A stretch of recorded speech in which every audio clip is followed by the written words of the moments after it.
Hello, KNW fans. So, if you've been watching my channel lately, you know I'm putting this backdrop up that I've been agonizing on forever, and now it's turning out to be just awesome as far as I'm concerned. But I thought I would share how I'm installing it. It's a little bit different this way than I've done in the past because this one is so long. It's 37 feet from one end to the other, and that's about 20 feet right there, I think. So I still have to go all the way around this corner here. So what I've been doing is this is painted masonite with just a latex flat paint that you see here that I'm mounting it to. And in previous experiences, using just double stick tape on this paint doesn't stick very well.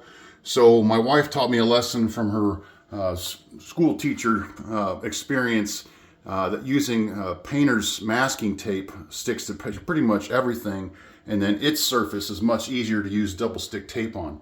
So that's why you see I'm using two different kinds of tape. And just to illustrate, this is a 3M painter's tape.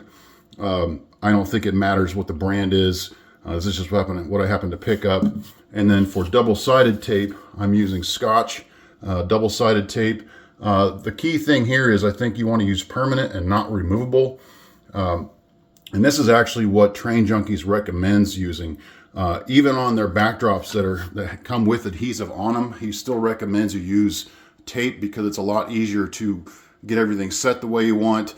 If I wanted to pull this whole thing down, it wouldn't be that big a deal at all, even on the permanent tape, because it would lift right off without too much trouble. Would you think it might be a problem because the backdrop wouldn't stay up, but I've not had that experience. I mean, you're not trying to hold up any weight with it. You're just really trying to get it to stick up against the wall. So that's my process. I'm just kind of putting tape down about every 12 inches and then a strip of double stick on top of that. And then I just kind of roll the backdrop along it. Obviously, it's pretty important that your bench work is really level. Otherwise, it could definitely create problems for this. But otherwise, that's how it's been going. And that's how it will continue to go. So we'll see how it looks at the end. All right, so here we have the finished install of the backdrop. A few wrinkles here and there. As you can imagine, over 37 feet, it's kind of hard to make this perfect.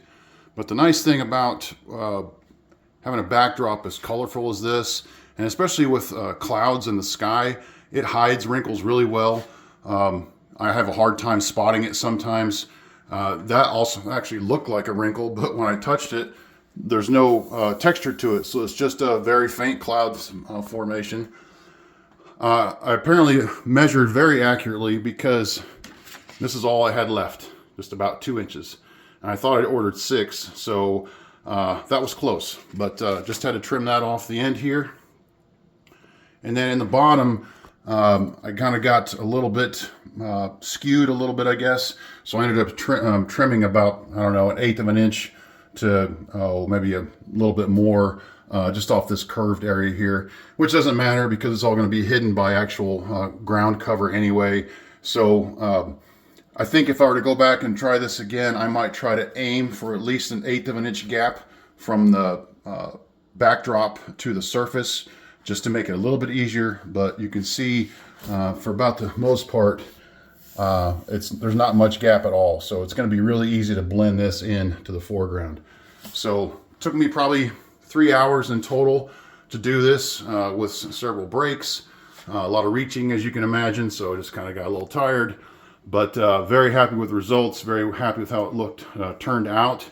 Now for a little bit of facts about this backdrop, this image here, where you see this wheat field, right to that point is an actual photo that I took of a field between, actually just to the west of Benton, Kansas.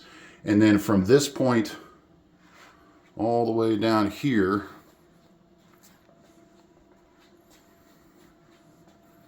down to the edge of the refinery, and I think the background of the refinery too, I'm not sure, but is actually part of a different backdrop that I'll show you here in just a second on the computer.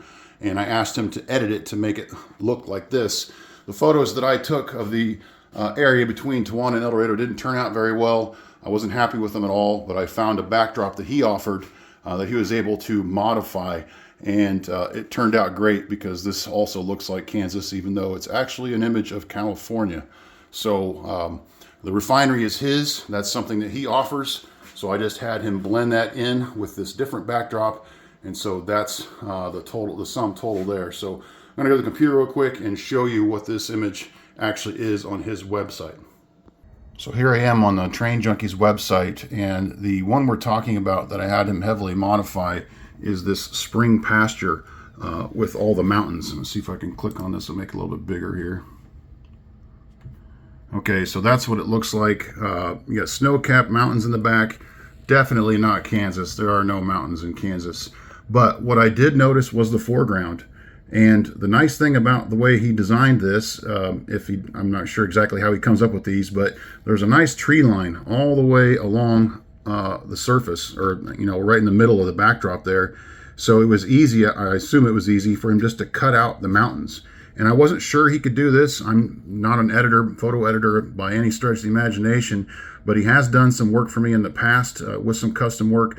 So I wondered if he might be able to do that, and sure enough, that's what he did. He just basically erased those mountains and replaced it with sky, cloudy sky, and left just that bottom few inches, and that's what the result was for mine. So if you're having trouble finding a commercial backdrop to suit your needs, don't be afraid to ask the manufacturer if they can modify it. And if you like a portion of it, maybe they can just delete the rest and Photoshop, replacements in, whatever.